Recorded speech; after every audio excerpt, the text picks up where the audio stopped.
agradezco los aplausos que vienen más, es decir, que no vienen de más, porque supongo que al final no lo van a hacer. Así que muchas gracias. Y otra infidencia de Magdalena, quiero decirles que sigo haciendo campamento. Una vez al año con las Caterinas, en los lagos del sur. Por supuesto que las situaciones han cambiado, ¿no? Es decir, desde esa época, imagínense en 40 años atrás, o más quizás. Es decir, ahora duermo en un colchoncito inflable. Los huesitos no dan para tanto, pero el espíritu sigue siendo el mismo. Gracias, Padre Disandro, por recrearme de nuevo este otro paradigma también de mi vida espiritual. Y después voy a disfrutar de tu exposición, Padre, también con Santa Teresa, que son, digamos, las grandes santas que acompañaron mi vida. Bien, a mí me toca hablar de... tengo que empezar con esta cosa. Santa Catalina de Siena. Y me golpeó el título, Susana, ¿no? Es decir, de santas fascinantes modelos a imitar. Bueno, ¿qué es la fascinación? ¿No? Bueno, tuve que ir al diccionario, ¿no? Porque quiero decirles también que Catalina de Siena es una santa que me fascinó desde que la conocí. Sabemos que no es de fácil acceso porque viviendo solo 33 años, es decir, su obra apostólica es incalculable hasta el día de hoy. Congresos enteros hablando de lo que fue y lo que hizo Catalina de Siena. Pero, ¿qué significa esto de santa fascinante? La fascinación es algo que te impacta y te atrae, ¿sí? Y bueno, es decir, son dos movimientos, podemos decirles psicológicos, pero también son movimientos anímicos, ¿no? Espirituales también, de un alma espiritualizada. Y eso es lo que hacen los grandes santos, ¿no? Te impactan, ¿no? Te impresionan, ¿no? Y mientras los vas conociendo, se van metiendo en tu vida, de a poquito. Y entonces cuando más lees su vida, ¿no es cierto? Es decir, más te fascina. Catalina es una de esas, es una atracción irresistible. Yo quiero hacer una advertencia, no soy estudiosa ni especialista de Catalina de Siena. Soy una fascinada de Catalina de Siena. Soy, si quieren también acuñar esta palabra, apasionada. Me encanta su vida. Yo voy a tratar de transmitirles entonces, más que su vida de modo erudito, es decir, cómo puede captar un alma santa a otra no santa, ¿no? En este caso.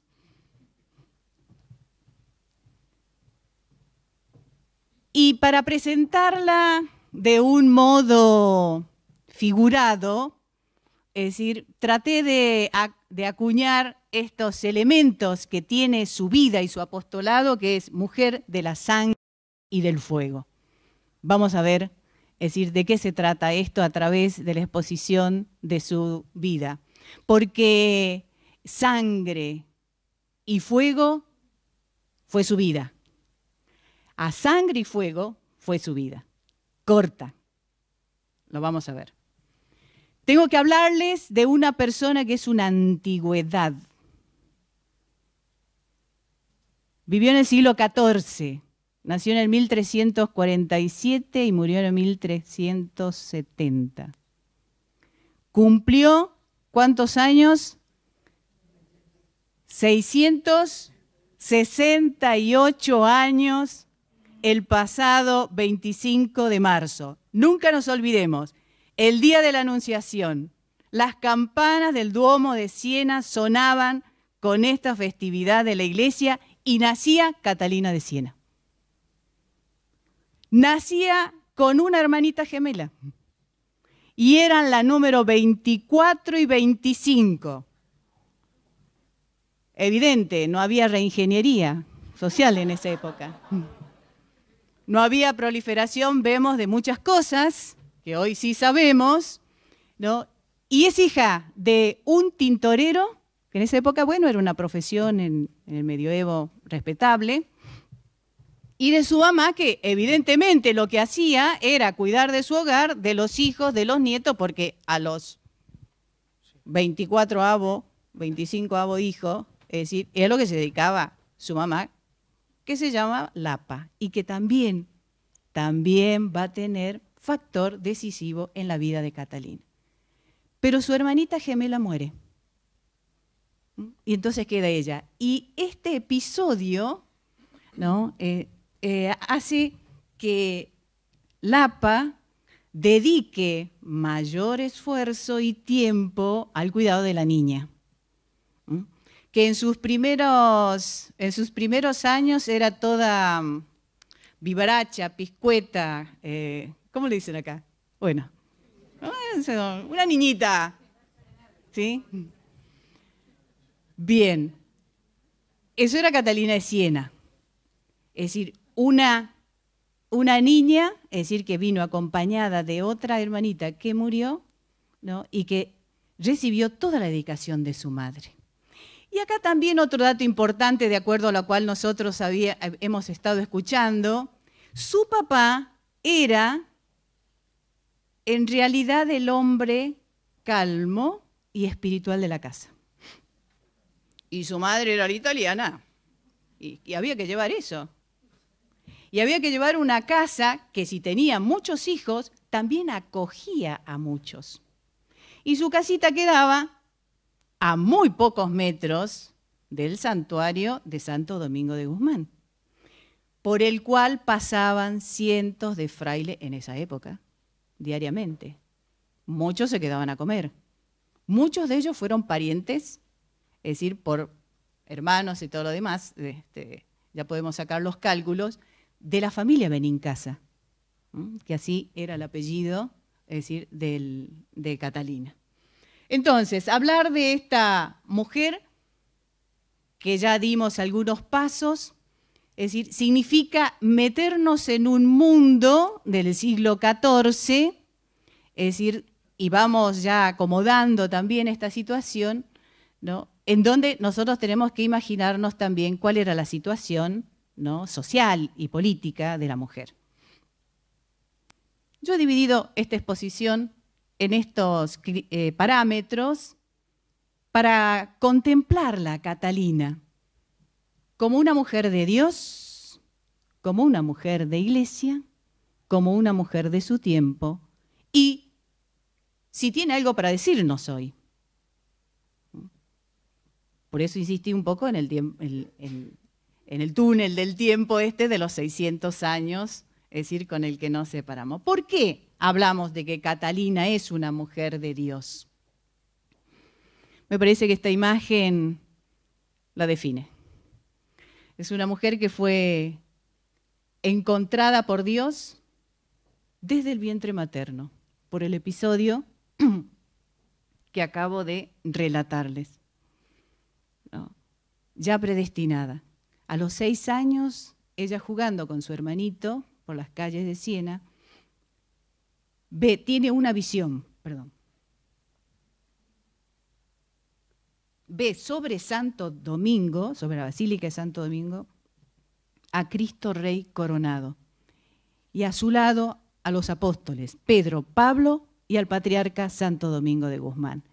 Ella en ese momento queda prendada y decide a esa edad consagrarse definitivamente al Señor. Entonces vemos que esto no es simplemente una cosa al azar, que ella va a llegar a donde llegó. Ya estaba predestinada. Su adolescencia también normal, pero, es decir, influenciada por sus hermanas mayores y por su mamá, ya se preparaba para ser vistosa ante los hombres, es decir, para buscar marido, ¿verdad? Es decir, ayer vimos una representación también de otra época, pero de siglos pasados, donde, bueno, eso era una direccionalidad para la mujer, ¿verdad?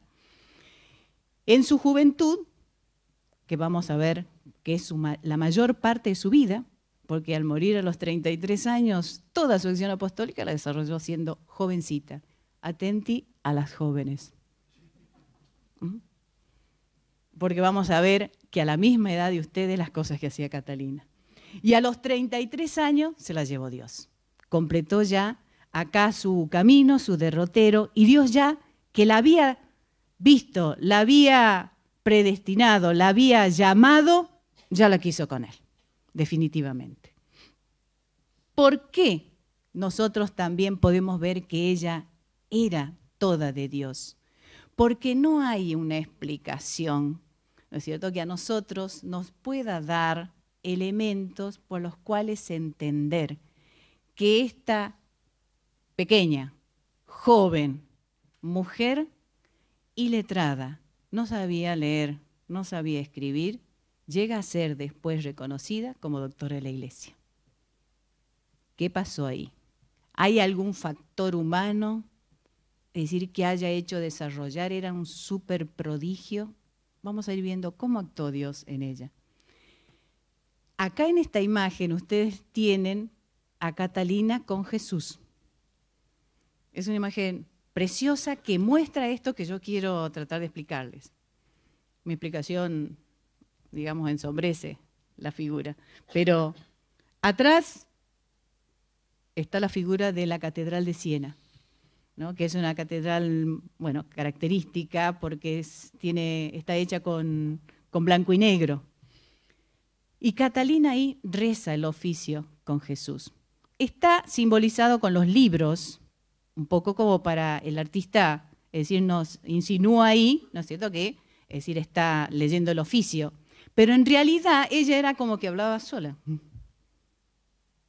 Y sin embargo ya recitaba el oficio.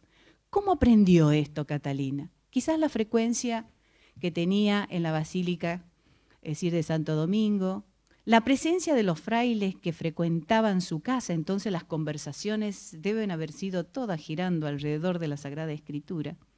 Y aparte porque Dios ya iba susurrando en su oído esto. ¿Por qué de Dios? Por su amor y entrega al crucificado. Fue cristificada, como la imagen que veíamos nosotros superpuesta al Cristo crucificado.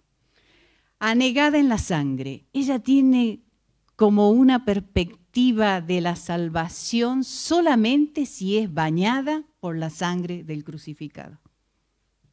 Sangre, decía en sus éxtasis, sangre. Ella lo veía y sentía la sangre del crucificado en sí.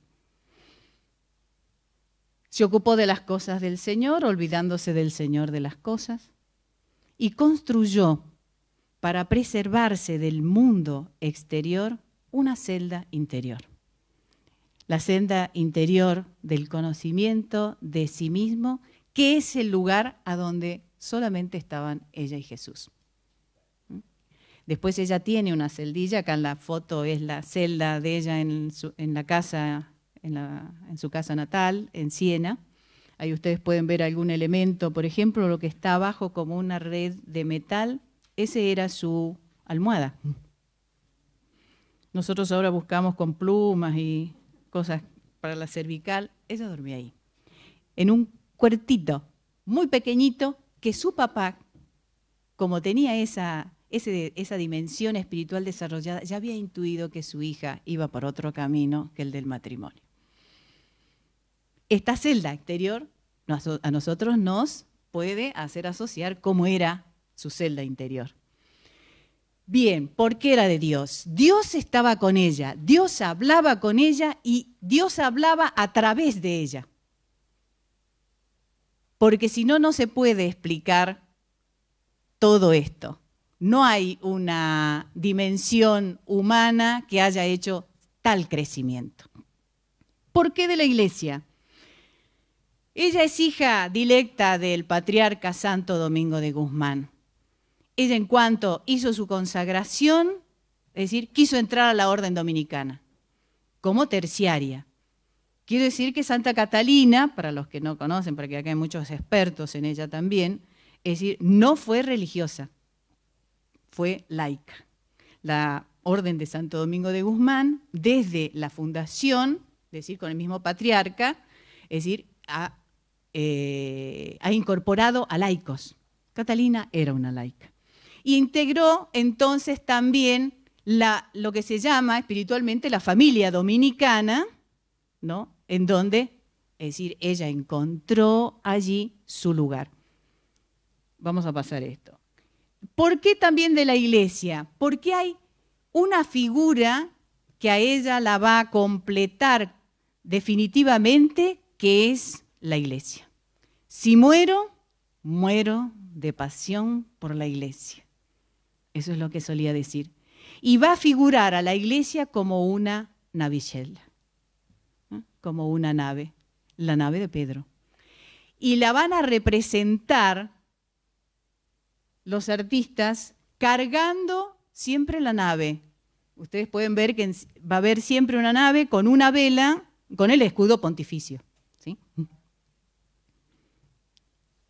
De todos modos, también dicen sus biógrafos que el peso que ella cargó de la iglesia fue lo que la llevó, no solo a la inmolación, ¿no?, sino también al cielo, evidente.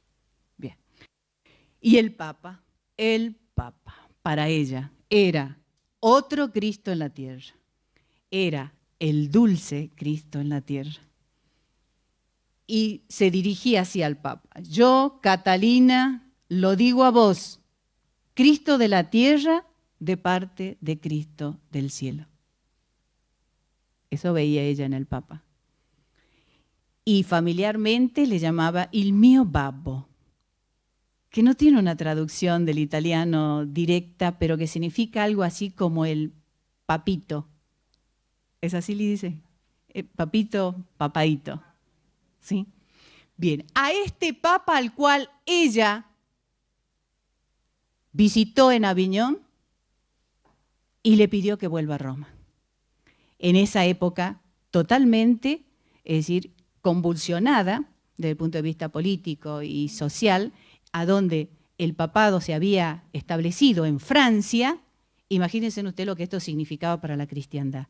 Ella consigue eso. No voy a decir tantos detalles, pero tenemos que imaginarnos 27 años, a ver a los jóvenes, parada frente al Papa, alrededor de todo su corte, ¿no? Es decir, conversando con él y diciéndole, no en términos tan delicados como el mio babbo, ¿no?, porque le dijo algo así traducido, ¿no? Ese hombre vuelve a Roma. Bueno, ya que estamos tratando de todos los roles, lo dijo en un contexto. ¿Y el Papa qué hizo?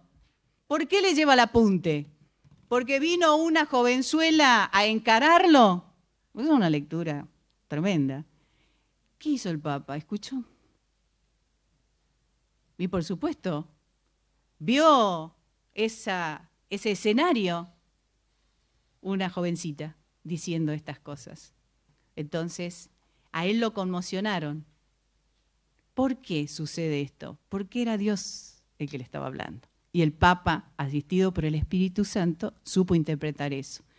Así que agarró todas sus valijitas, que eran muchas, y volvió a Roma. Y fue recibido con todos los honores del papado, por supuesto. Bueno, faltan 5. Bien, listo. De su tiempo. Bueno, más o menos hemos estado dándole nosotros acá algunas características, pero en esa época había una profunda crisis político-social y además eclesial, ¿no? Catalina luchó por las dos cosas. Fue embajadora de distintos estados. Italia se debatía en guerra fratricida. Todas las provincias estaban divididas y había guerras entre ellos. Y la eligieron a ella para que fuera de embajadora. Acá tenemos una imagen preciosa que está en la entrada de una de las puertas de Siena, que a ella la inmortalizan en una mano la cruz y en la otra el oliva de la paz.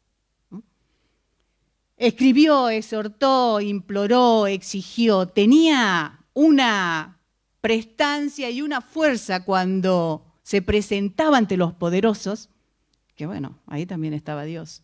Y además decía, yo, Catalina, siervo de los siervos del Señor, y Oboglio decía, yo quiero. Bueno, escribió, ella no, los amanuenses, dictaba el diálogo, tiene la teoría de las lágrimas, la teoría del puente, cientos de cartas a los poderosos. Por todo esto de la participación política de Catalina de Siena, es designada junto con Francisco de Asís patronos y copatronos de Europa. Digo, patronos de Italia, perdón. Y copatrono de Europa, ya lo dijo el padre Lisandro. Y el Vaticano la acaba de honrar con otra imagen de ella en el interior, que el otro día, andando a la noche con Lidis por guardar el auto, la vimos en una hornacina interior de la cúpula del Vaticano, una estatua de 7 metros, es decir, que ahí sí ya está inmortalizada como copatrona de Europa. Y de hoy, ¿qué nos puede decir? Y ya vamos terminando, Magdalena, ¿sí? Mujer, joven, laica, santa, necesidad. Hoy tenemos necesidades de referentes, necesidades de testimonio. El Papa Francisco acaba de decirles a los formadores para la vida consagrada que enseñen, pero que sobre todo que testimonien. Entonces, ¿qué podemos rescatar de Catalina de Siena? Su testimonio. Y entonces quiero dar comentarles algunas anécdotas, una en especial de Catalina, a raíz de cuál podría ser el mensaje para hoy frente a la convocatoria para el jubileo extraordinario de la misericordia a la que ha convocado el Papa. Bien, a ella la vamos a ver ahora en esta historia, es decir, tal cual era. En Siena no se andaban con chiquitas, es decir, cualquier delito era rápidamente juzgado, ¿no? Y eran ejecutados con pena de muerte. A ella la van a buscar porque había un condenado a muerte, un muchacho joven, es decir, que había abjurado de su religión y había apostatado. La llevan, ella aparte decide ir, a la cárcel, ¿no? Y el joven, endurecido, ¿no? Y apostrofaba contra todo. Dicen que puede haber sido una condena injusta, se ve que eso era lo que evidentemente debe haber sido así, porque sobre todo los jóvenes sienten ese sentido de la justicia, es decir, muy íntimamente. Y ella le empezó a hablar. Él se empezó a calmar. Después pidió los sacramentos y le pidió una cosa, que lo acompañara al patíbulo. Le pidió a Catalina. Y así fue. Ella lo acompañó al patíbulo. En Roma, ustedes saben, hay una imagen fantástica que la representa a ella en unión, a la entrada de la Conciliación en la Plaza Pía, en unión entre el Vaticano y Roma. Allí hay 4 escenas, ¿no? De su vida. Yo quiero mostrarles esta. Ella se puso frente a él y fueron rezando. Y lo último que dijo el joven Nicola, ¿no? Las únicas palabras que él decía era Jesús, Catalina. Jesús, Catalina. Y ella recibe en el regazo de su hábito blanco, ella usaba el hábito blanco, la cabeza de Nicola. En la imagen anterior nosotros vimos cómo Nicola estaba entrando ya en el cielo, mientras ella sostenía su cabeza. Eso la pinta, el temple, la fuerza. Una chiquilla, como diría el Papa Francisco, es decir, que salvó almas así, de este modo. Y otra anécdota, terminamos. ¿Por qué señalo esto? Porque acá quizás nosotros encontremos hoy en Catalina de Siena estos actos de misericordia enormes hacia el otro para salvar esa alma. Cuando ella nace se desata la gran peste negra en Europa, que la diezmó totalmente. Entonces ella se dedicaba a visitar a los enfermos. Pero ustedes saben que esa peste generaba en las personas, es decir, una deformidad que exigía de mucha fuerza y de mucha voluntad para estar con ello y para atenderlo. Sobre todo porque se hacían unas pústulas enormes que no solo para la vista, para el tacto, y además por el contagio. Catalina visitaba a los enfermos y sentía asco, como lo sentimos todos.